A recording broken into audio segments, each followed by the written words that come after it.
Hebrew and English well, but some people here, young teachers, we can say about it. Tfilu Yishmu Elohim, Adonai, Moinatu, Halisavanu, B'dervotei.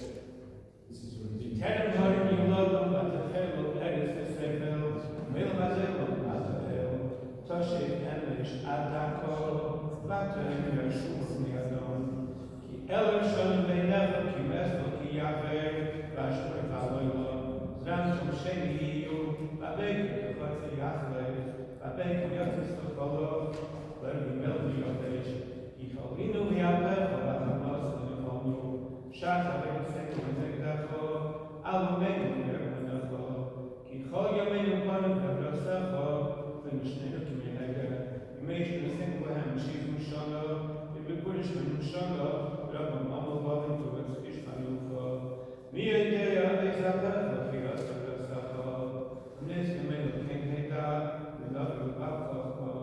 Shuba Dinoi Admosoi, Dinochem Alovadecho, Sabein Vabek Tastecho, Uranim Ministro, Chol Yomenu, Samchenu Kimesu Nisonu, Shnei Sviduro, Yoladecho Falecho, Adocha Pehem, Nimai Kenolenu, Masiyadenu Kenolenu, Masiyadenu Kenolenu.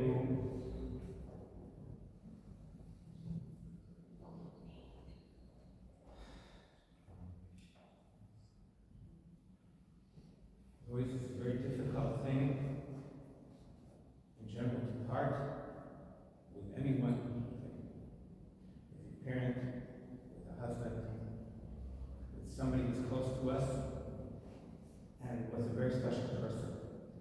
And words could never contain the feelings that we have in our hearts, and could never do justice to what should be said. But what I wanted to share with you is that everything in life, in Jewish life especially, look to Torah as our guide in birth, in marriage, and in death.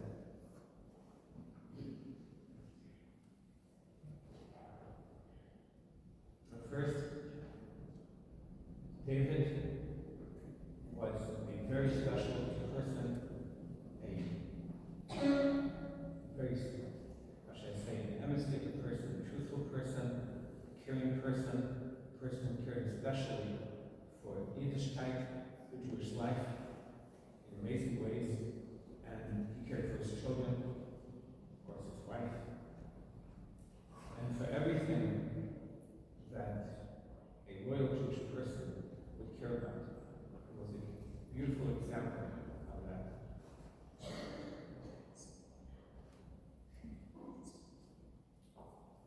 And he also had special skills.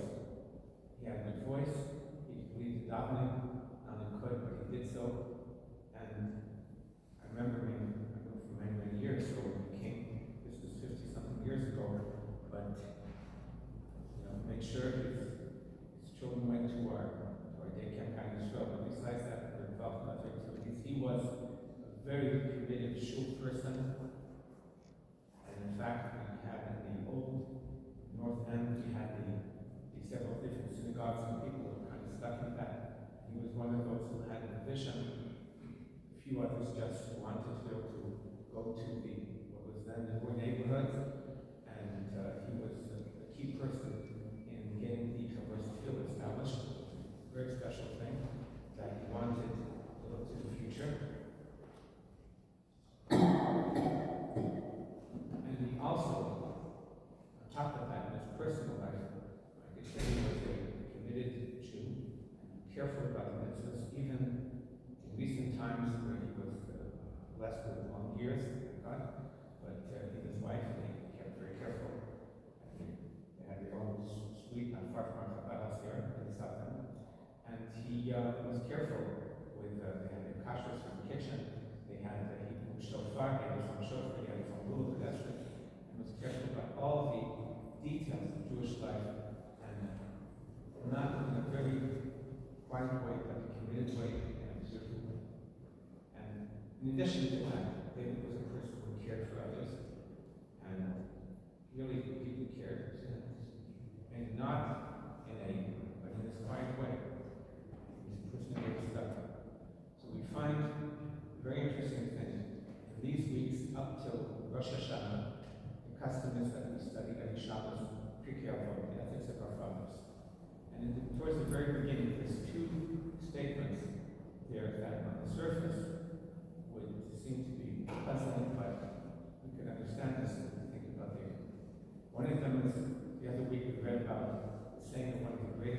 Rabbi America says that what is the best path in life, Jewish life? Something which is beautiful for the person himself and for others. First, I said, the first thing about it. And you would think that when you want to look for the best thing in life, what is beautiful, you don't look for what appeals always to others, because do only for someone else's sake, it doesn't mean it's. But the meaning of this is that there are people who concentrate on what is for their own personal spiritual growth, and the rest of the community, or whatever it is. And there are people who are busy doing all kinds of things for community work, but in the personal Jewish lives, it's lots lacking. And then there's a person who is able to merge the two and becomes one.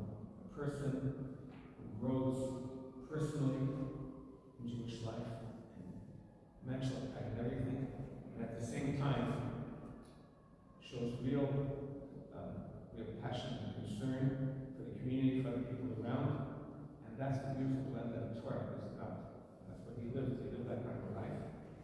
And right in the beginning, one more quote, at the beginning of Pirkei Avot, where he tells us that there's three pillars on which life in the world stands: Torah, Avodah, and Milas Chasadim.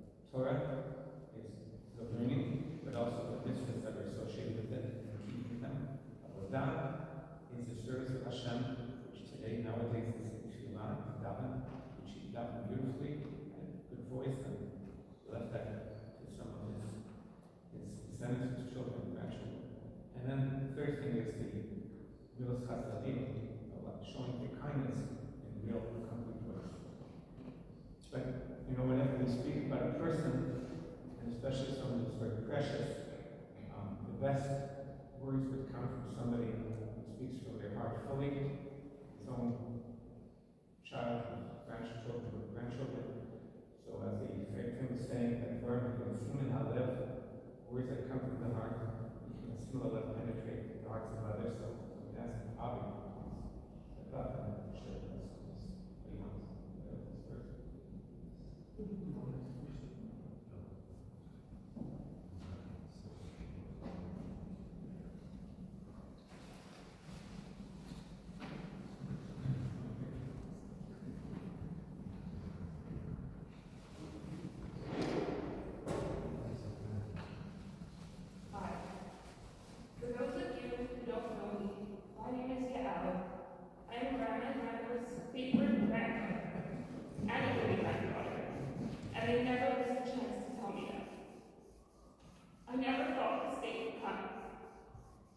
Married for over 70 years, Grandma and Grandpa were a package deal. 2 peas in a pod, sharing life's ups and downs, bananas, egg rolls, and always the telephone line.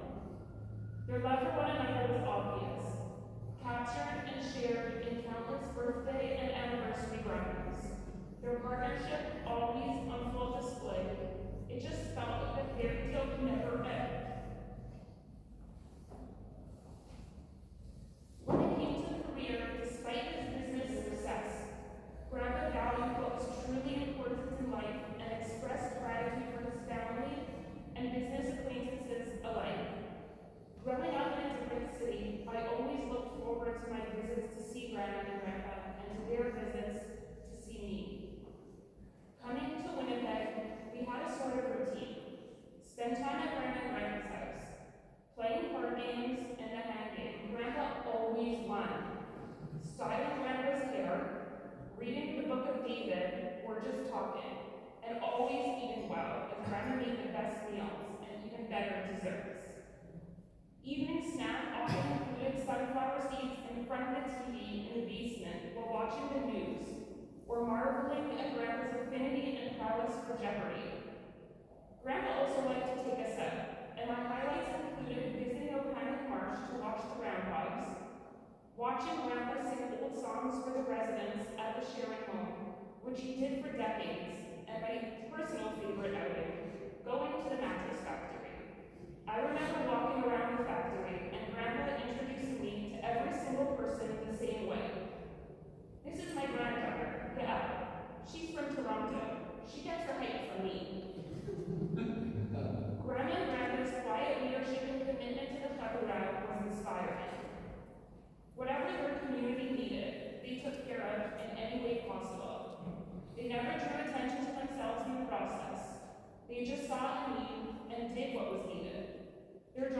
generosity had no limits. While they certainly felt most comfortable at their shul, it was always a treat to have them come to our big shul in Toronto. Listening to my dad sing Grandpa's tunes in shul in Toronto overflowed Grandpa with emotion. Taking such pleasure in listening to him and amazed by the hundreds of congregants singing along to his homegrown tunes. While I may have gotten my height from Grandpa, I certainly did not get his singing voice.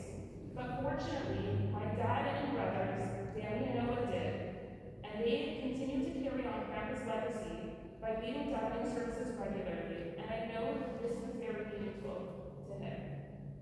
On his visits to Toronto, Grandma and Grandpa just loved meeting our friends and getting to know them, or just silently watching the comings and goings at our home.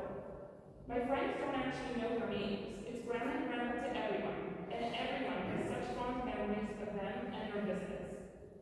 Grandpa loved driving our carpools, always wearing his cap, and talking to us about school, and taking us wherever we wanted to go, and always enjoying Chinese food, pizza pies, and Boston cream donuts. It was such a treat to be taken to my first musical, Beauty and the Beast, with Grandma and Grandpa. I think of that time every time I see a show. As we got older, Grandpa loved to share his business wisdom with us and was always our biggest fan and best supporter, encouraging us and guiding us. While he imparted his wisdom, he and Grandma collectively rolled back the clocks and spoke of relevant experiences as if they were yesterday, and their mutual support became palpable. Grandma and Grandpa also traveled the world to come see me. Not only did they come to Toronto as often as possible and never missed a milestone, they also managed to visit me in Israel when I spent a year there, and then to New York to visit me, Yella, and Alyssa when Alyssa was 2 months old. As they became less able to travel to Toronto, we were grateful for chances to video chat with the kids and speak every Friday before Shabbos. Grandma and Grandpa always on the line together. Grandpa enjoyed the stories I shared, especially the ones about the kids, and he loved hearing about what they're up to. More recently, Grandpa wasn't always able to come to the phone, and if he was on the line listening, he wasn't always up to talking. So Grandma and I were talking, and I know that he still appreciated the updates. Grandpa got on the phone with me a few weeks ago and told me that he loves when I call and made a commitment to come to the phone whenever he was able, even if he was tired. I think I only spoke to him one more time after that. I knew how much those calls meant to him, and I hope he knew how much they meant to me. While the calls were special, I wasn't physically present. There are several people who help take care of the day-to-day needs. Thank you, Ken, Sharon, Uncle Love, Josh, Azriel, and the staff at the Student Center for the care and love you provided to Grandpa. Thank you also to Dad for staying with me here for Grandpa in his final days.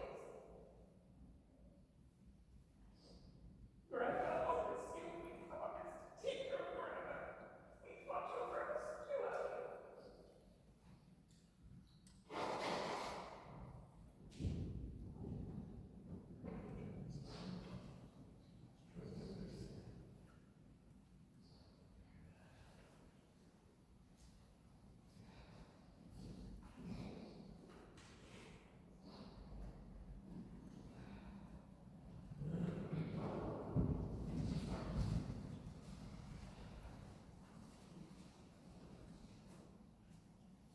I'm going to do my best to speak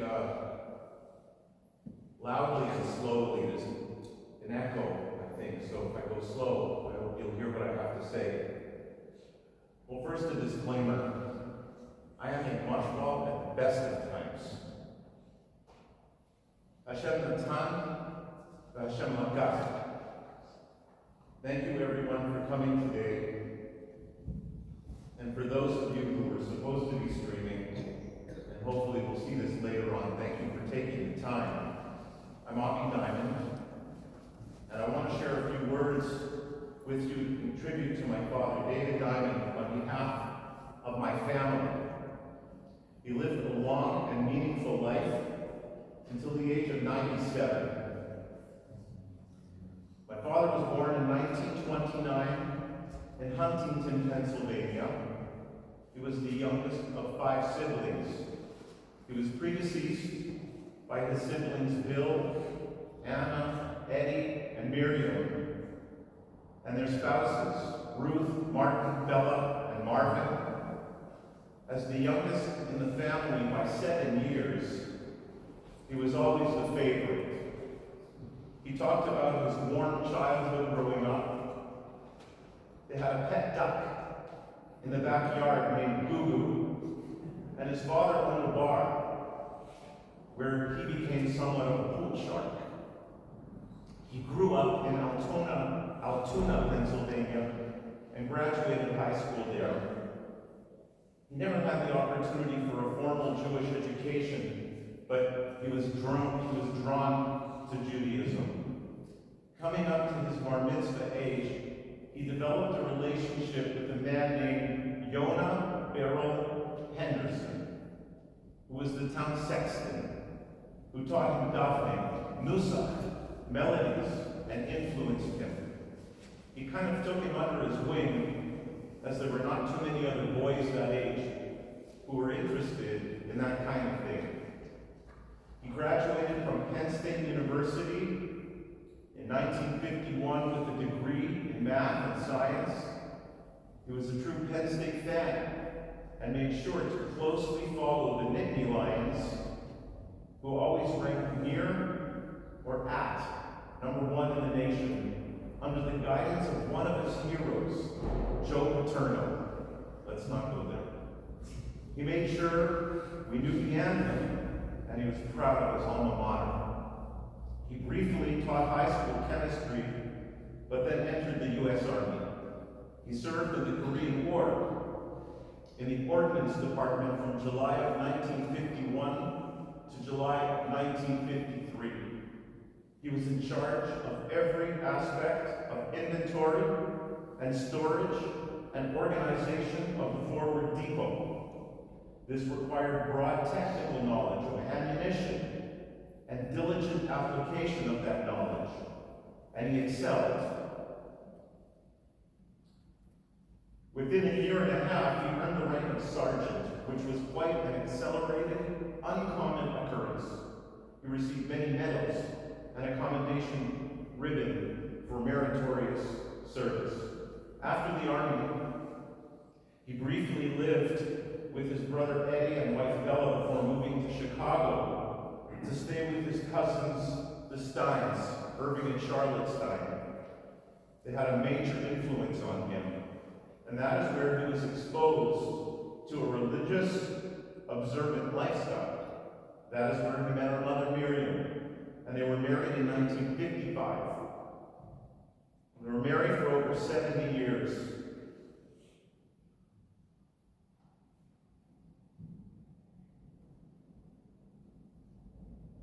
They supported each other in all their charitable endeavors and volunteer activities. They supported many Jewish and other causes as well. They enjoyed many trips together to Israel, Pesach programs, and Costa Rica cruises to the Caribbean and to Greece and Italy with me and Sue and Sharon and Hillel. They loved coming to visit my family in Toronto for many of the Yom Tovim, where they were always welcomed warmly by the community. Mom looked after Dad in every way throughout the years and continued to run the show from her wheelchair when they lived at the Bolton, really even at the Simkin Center. Mom moved to the Simkin Center before he did, and they were glad to live together there for the last 18 months. She doted over him and helped him in every way imaginable. She has always been his major support in Ezer Kenegdo. For all of their years together, no one could have done it better. They had 2 children, Sharon in 1956 and me in 1959. My father became successful in business, starting in sales and eventually becoming president of Multipane, a national glass manufacturing company in the States. We moved to Winnipeg in 1969, and he became involved in the fabric upholstery industry. He was the first and only Jewish person in that company, and under his guidance, the sales multiplied, and he became the top executive. This endeared him to his boss, with whom he became very close.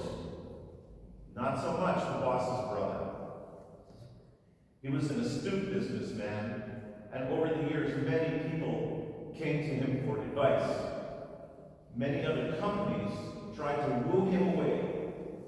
Instead, he started his own business and represented many of the same manufacturers and suppliers who were intent on having him all to themselves.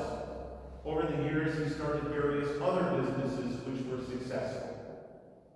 He tried his best to transfer these businesses to others, and then he would embark on a new one, always looking for a new challenge. As mentioned, although he did not have a formal Jewish education, he embraced Judaism and modern Orthodoxy. Of course, he had this beautiful tenor voice. I can hear it. And he had a few mentors who helped him develop his skills to a professional level. He was an excellent volunteer, and it was inspiring to listen to him and to watch him daven at the Amu. And he influenced the next 2 generations so far, passing that down to me.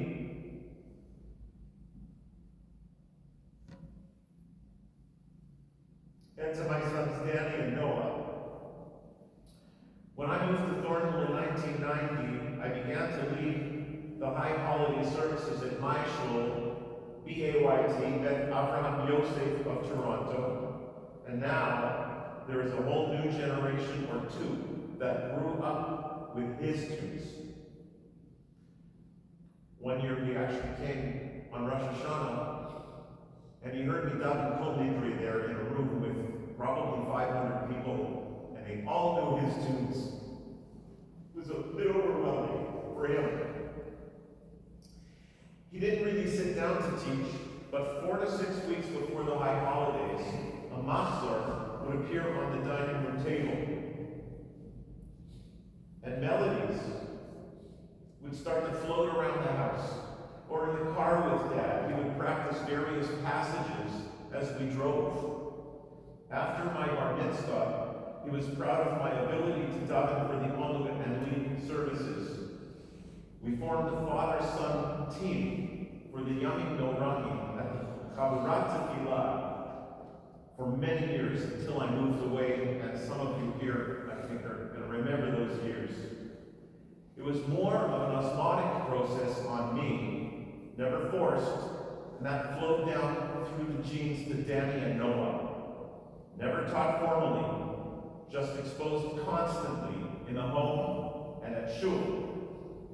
I remember practicing for Rosh Hashanah with Danny on my lap when he was just 1 year old. In later years, Danny and Noah flew back to Winnipeg to lead the high holiday services at the Chaburat Tefillah. Made their grandpa very proud. I don't mean to harp on this, but he was a Baltville par excellence. He leapfrogged his mentors.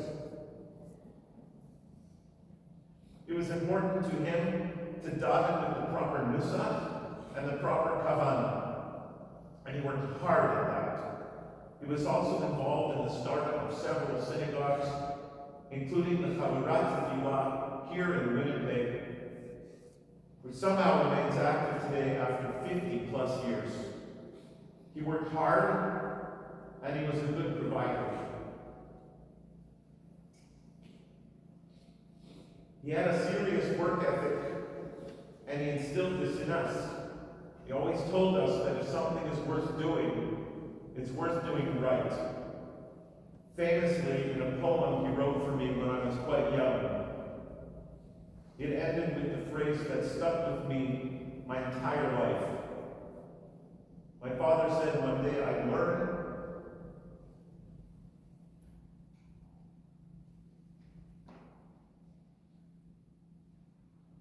that nothing's gained unless it's earned.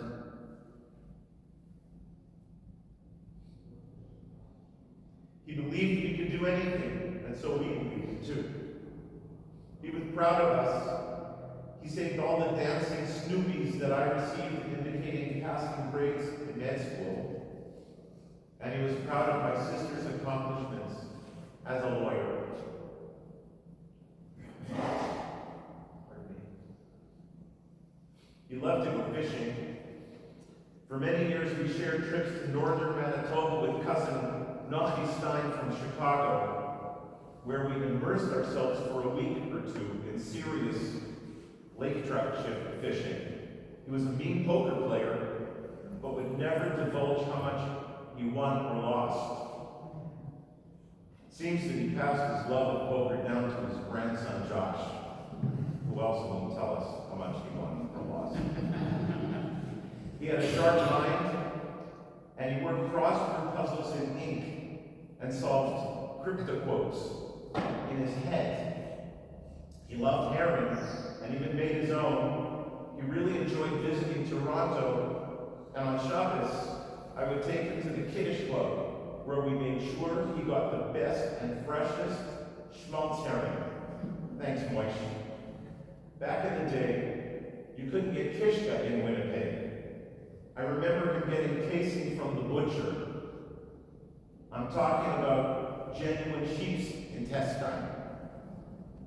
He would turn it inside out and scrape off all the fat until it was clean. And then he made his own kishka with his own special filling. I think he did it more for me than for him. We always shared the love of kishka. Judaism was incredibly important to him. He served on many community committees, including the Vat Ayir and Bikur Cholim. He always stood up for halakha and kashrus and fought many battles to ensure the highest level was maintained. He volunteered for over 30 years at the Simkin Center.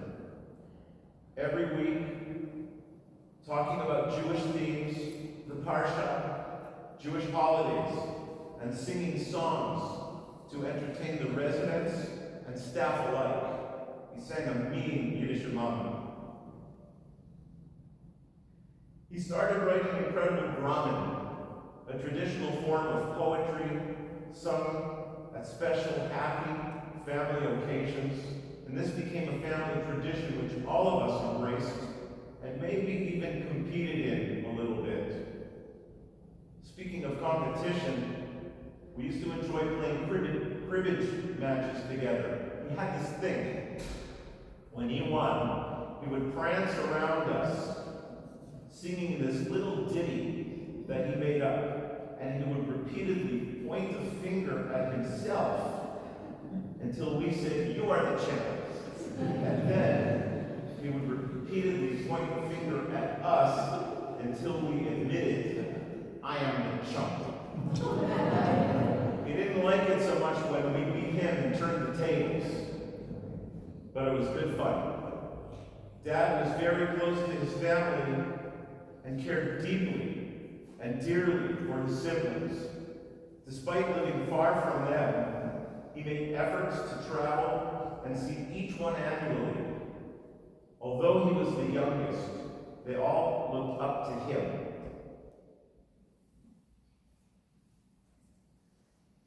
And he assumed the role of patriarch.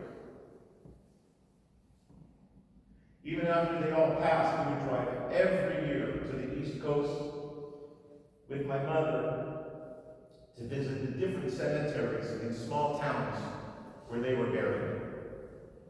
When Mom needed to move into the Simkin Center, I spent 5 weeks with him in Winnipeg. It was not an easy time. We're a little too similar. But I learned how fiercely independent he was, clinging to each little thing he could do by himself until the very last. He was a proud determined man, and it was important to him to maintain his dignity. We have to admire him for that. Our dad lived 97 good years. He survived major heart surgery at the age of 80, and then was primarily in very good health until recently. A short time ago, he read an article about longevity being tied more to genetics than lifestyle, and called Sharon to tell her that we won the lottery. Hope that's true. Just a few weeks ago, he was able to attend the bar mitzvah of his great-grandson Nate, where he enjoyed listening to Nate read the Torah, talking and visiting with the guests, including family from afar. On Shabbos, this past Shabbos, just before he passed away, he surprisingly rallied and spent the entire day telling us stories of his life and singing old-time Smiros and parts of davening with me. That day was a gift. Some thanks are certainly in order. The staff at the Simkin Center cared for him with love and kindness. He knew some of the staff dating back to his decades of volunteering. Kathy and Olga.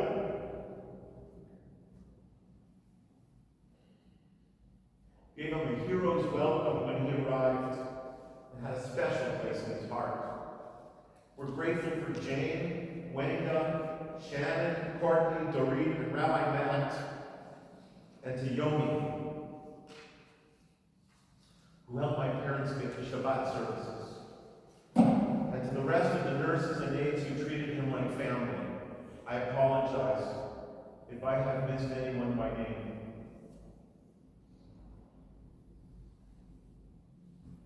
Thanks to my in-town family, my sister, my nephews Azriel and Josh,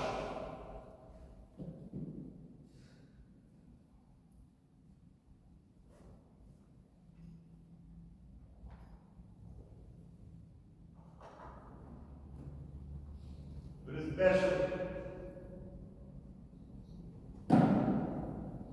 my brother-in-law Hillel, who did so much for them every single day. I have to say, he treated them with respect and patience of Job. He did a much better job than I could have done as a son, and words are just simply not enough.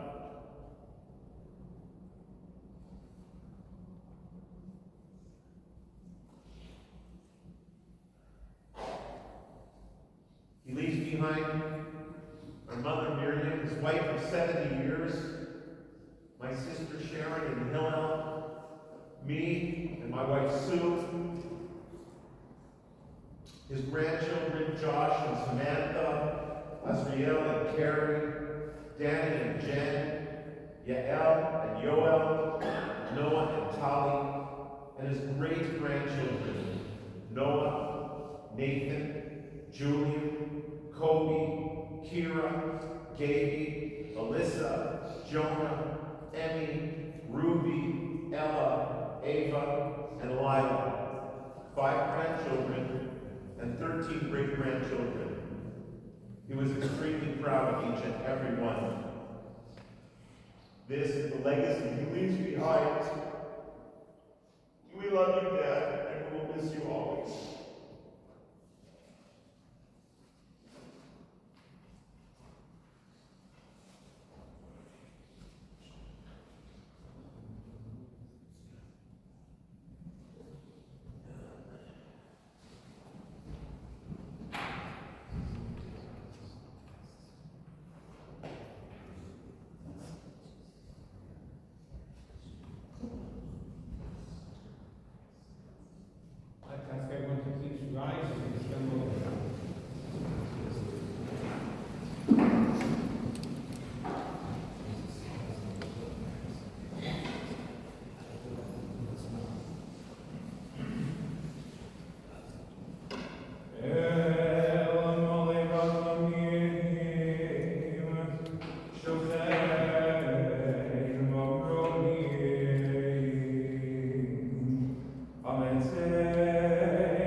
place at the Shavi Tzedek Cemetery.